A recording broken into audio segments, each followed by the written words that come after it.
crece el Partido de la Liberación Dominicana.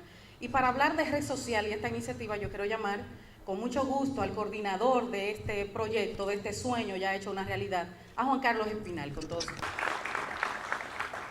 Gracias, Rosana, y muy buenas noches a todos. Qué bueno, Julio César, que estás acá con nosotros en esta pequeña casa tan acogedora. Qué bueno. Yo me siento muy feliz que tú estés aquí, porque si tú estás aquí, significa que los últimos 20 años no nos han pasado por arriba, y de hecho, me recuerdo la primera vez cuando tú no eras ni siquiera diputado aún, en Santiago, que fui a trabajar, el presidente Fernández y Danilo Medina nos dijeron: ayuda a Abel Martínez Durán, ayuda a Julio César. Entonces, con un lenguaje, una narrativa similar al del profesor Juan Bosch, similar, en función de la experiencia que este hombre tuvo al lado del profesor Bosch y sus experiencias. Y él escribió un artículo en Vanguardia el 1 de marzo del año 2000. Estos son los últimos artículos de Vanguardia. Lo voy a leer, aunque sea un poco pesadito, pero lo tengo que leer, Julio César. Hola, Melanie, buenas noches. Y a todos también, por igual. No puedo retener todo en la cabeza. Y a Tomás, que a veces se me queja que no me mencione el equipo de Freddy.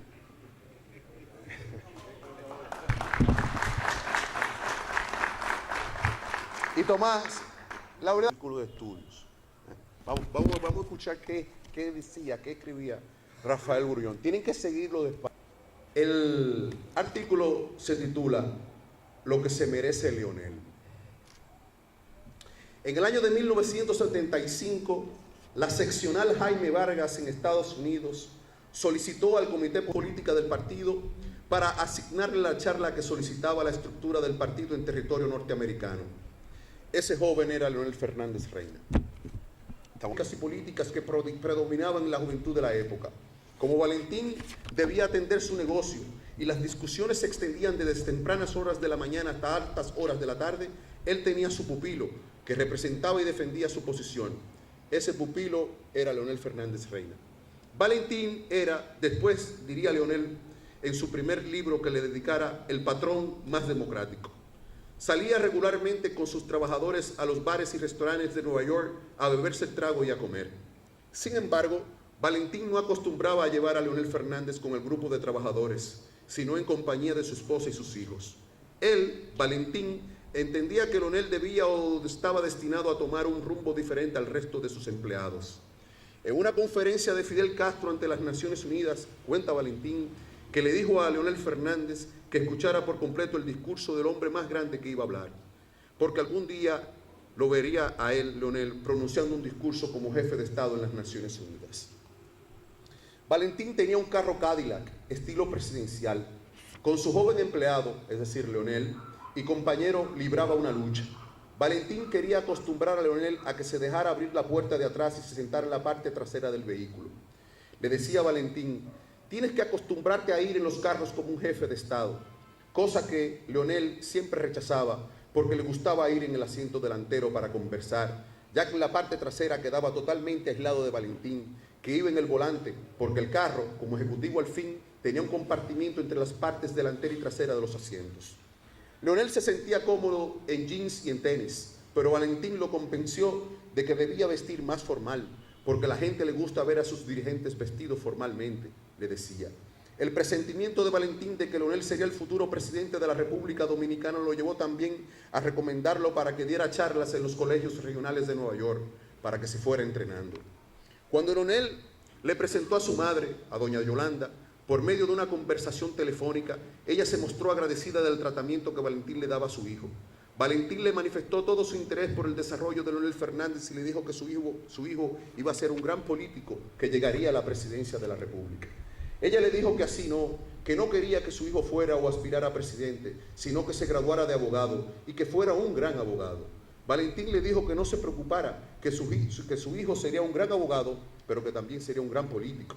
En el año de 1993, cuando comenzaba a hablarse a lo interno del partido sobre la candidatura vicepresidencial, Valentín le dijo a Leonel Fernández: ¿te gustaría ser el candidato a la vicepresidencia? La respuesta de Leonel fue la siguiente: Usted sabe cómo son los métodos del partido, que uno no puede promoverse. Yo no estoy invitado a esa fiesta, pero si me invitan, bailo.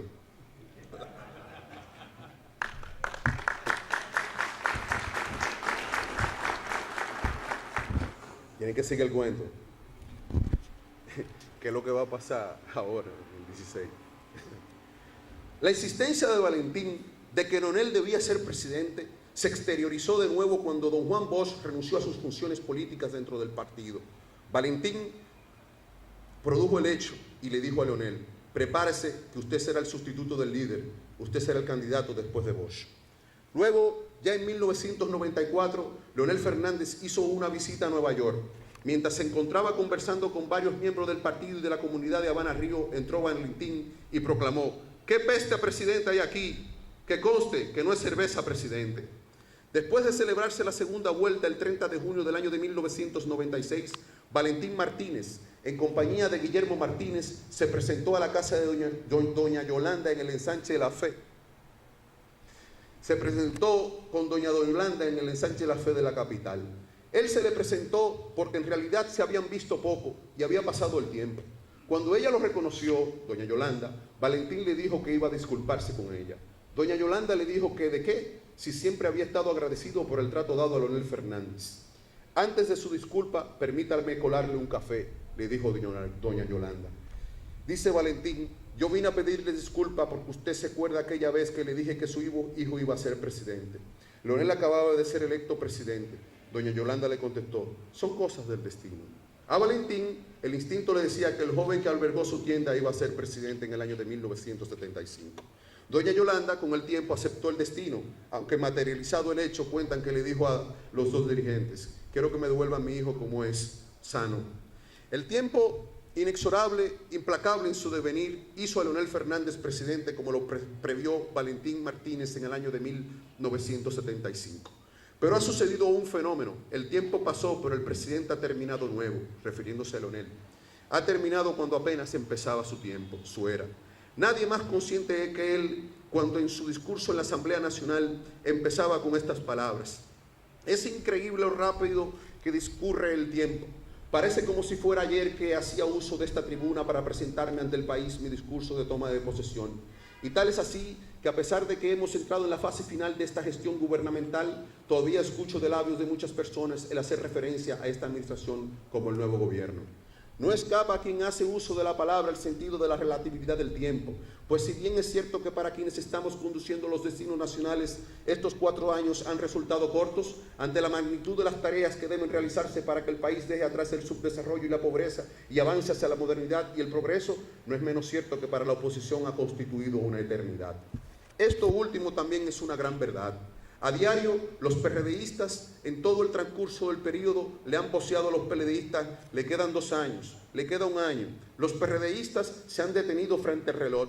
Y quien hace eso, el tiempo se le crece, se le amplía, disminuye en su marcha. Un funcionario del gobierno nos contó que en una conversación con Leonel Fernández, el presidente le dijo que no se detenía ante el chisme ni la opinión interesada, sino que pensaba en lo macro, en las tareas grandes que tenía por delante. El presidente no quería perder el tiempo, pero se le ha ido por su razón de ser en el transcurrir de la vida. En esos días estuvo en el país, como todos sabemos, el escritor Sergio Ramírez, el escritor nicaragüense Sergio Ramírez, quien puso en circulación su libro Adiós, muchachos. Es una obra nostálgica. Cuenta Diomedes Núñez que cuando doña Carmen leyó la obra solo atinó a decir: a esos muchachos nicaragüenses, a los sandinistas, hay que hacerles el saludo. Fue una lucha larga y tenaz, pero el tiempo no les dio para materializar el sueño. Aunque la permanencia en el poder ha generado las grandes distorsiones en la dirección del Estado en todo el mundo y ha creado esos que llaman el culto a la personalidad, en este momento del país no es el caso, sino la mezquindad. La parte del discurso de Leonel Fernández que citamos fue, como la obra de Sergio Ramírez, nostálgica. Esa nostalgia obedece a 2 razones: a que le faltó tiempo y a que la mezquindad política quiere desconocer lo que ha sido una obra corta pero sustanciosa. Entonces, lo que se merece Leonel es que el Partido de la Liberación Dominicana continúe en el poder más allá del 16 de agosto de este año, porque la opinión que siempre se impone es la de que él triunfa. Eso fue en el año 2000. Y así como, para concluir, así como Valentín, en el año de 1975, veía a un muchacho de 18, 19, 20, 21 años, el otro Valentín, y lo hago en referencia a ti, obviamente, porque está en la similitud del caso, porque mientras Leonel chaclaba, Valentín lo escuchaba. Entonces ya Valentín observaba, pues este tipo es el que va a ser presidente, por lo que él veía, por lo que él tenía en su cabeza. Entonces él tenía una premonición, y nosotros, y en mi caso, con perdón la palabra yo, y el egoísmo, el ego, ¿no? Yo creo que tengo una premonición, que Leonel Fernández va a ser presidente en el año 2016. Señores, que se siente el aplauso para el coordinador de red social, Juan Carlos Espinal. Unas palabras antes de iniciar. Adelante. Gracias, Juan Carlos, que Juan Carlos es una persona, un compañero del partido con muchas condiciones. Discutimos, hablamos o se creó en República Dominicana por el profesor Juan Bosch y fue tan certero que ha sido el Partido de la Liberación Dominicana el que ha producido todos los cambios importantes de nuestra nación. Nosotros esta noche le queremos pedir a nuestros compañeros y a nuestras compañeras tener la prudencia, la paciencia, porque esta situación que yo la siento, porque visito y los compañeros se sienten como un poco perdidos, no entienden lo que está pasando, pero Juan Bosch nos enseñó que en la observación de la naturaleza, en el comportamiento de los seres humanos, está la respuesta de la sociedad. País, lo cual quiere decir que tenemos que valorar lo que estaba pasando en su verdadera magnitud, y que es el Partido de la Liberación Dominicana, el único partido, el único instrumento político que puede seguir conduciendo los destinos de esta nación para tenerla en la posición privilegiada que la tiene en el Caribe y en muchas partes del mundo. Lo que significa que mi preocupación no es porque yo quiero, es porque lo siento, como dicen los mismos.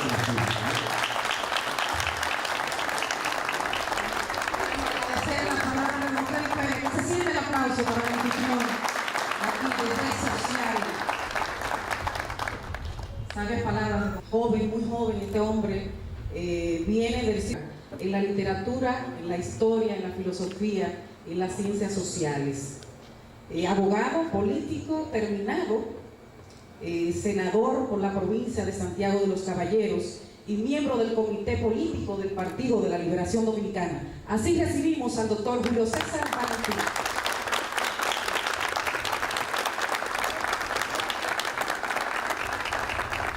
Buenas noches, compañero Juan Carlos, amigo, compañero de Hambres y Fatigas, coordinador de la red social y quien tuvo la gentileza de invitarme a un diálogo con ustedes. Le llamo un diálogo porque una conferencia sería muy pretenciosa, compañeros y compañeras, y estoy aquí. Y entendía que hoy no era un día de argumentación. Cualquier reflexión puede convertirse en instrumento para posiciones en el imperativo moral de un PLDista, el mayor deber de un PLDista auténtico de la organización formada por Juan Bosch. Esa reputación histórica y colectiva